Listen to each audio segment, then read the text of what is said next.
হাসিনার বিরুদ্ধে তার কলমকে ধরেছিলেন। আজকের এই আয়োজনে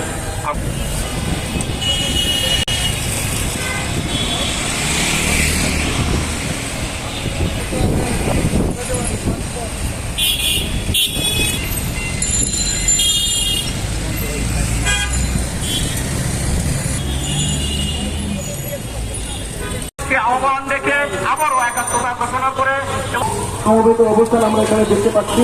চিঠি জানিয়ে এসে উপস্থিত হয়েছেন বাংলাদেশ জাতীয়তাবাদী স্থায়ী কমিটির সদস্য ডক্টর আব্দুল মজিদ।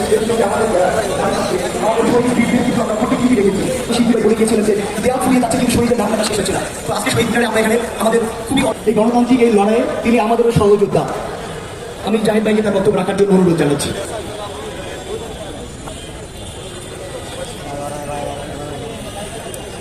দেশলাই দিয়ে নিরাপত্তার সামনে প্রতিটি মশালের সামনে একজন করে ভলান্টিয়ার মশাল নিভে না যাওয়া পর্যন্ত দাঁড়িয়ে অবস্থান করবেন মশালের সামনে থেকে। যারা এখনো নিখোঁজ, প্রতিটা বিচারের দাবিতে শেখ হাসিনা ও তার যত দোষরদের প্রতিবার ফাঁসি হবে, একবার না দুইবার না, তাদেরকে হাজারবার ঝুলানো হবে, তাদেরকে বারবার বিচার আওতায় হবে। প্রত্যেকটা আইন প্রয়োগকারী সংস্থা, ল এনফোর্সমেন্ট এজেন্সি এবং জুডিশিয়ারি এবং যত আমলারা ছিলেন প্রত্যেককে হুঁশিয়ার করে দিচ্ছি।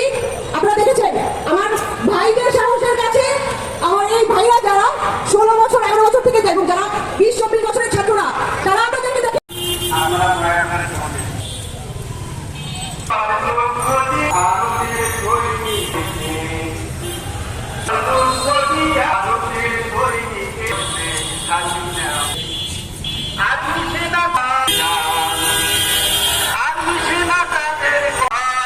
দয়া করে ভিক্ষা দিতে